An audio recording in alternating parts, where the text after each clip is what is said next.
Om Swastiastu. Pada video kali ini kita akan membahas balai meditasi yang merupakan sebuah bangunan atau ruangan yang dirancang khusus untuk praktek meditasi.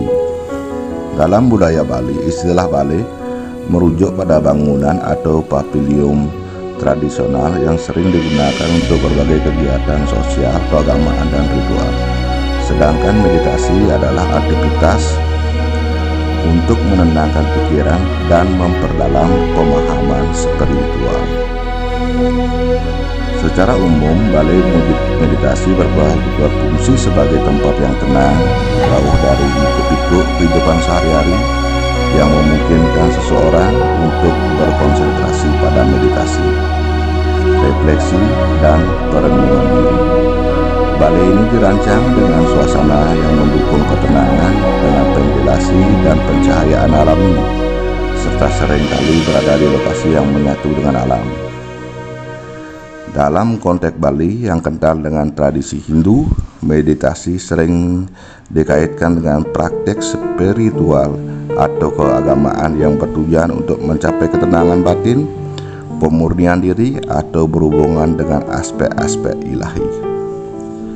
Balai meditasi tidak hanya sekedar fisik, tetapi juga memiliki makna yang mendalam dalam konteks spiritual budaya Bali.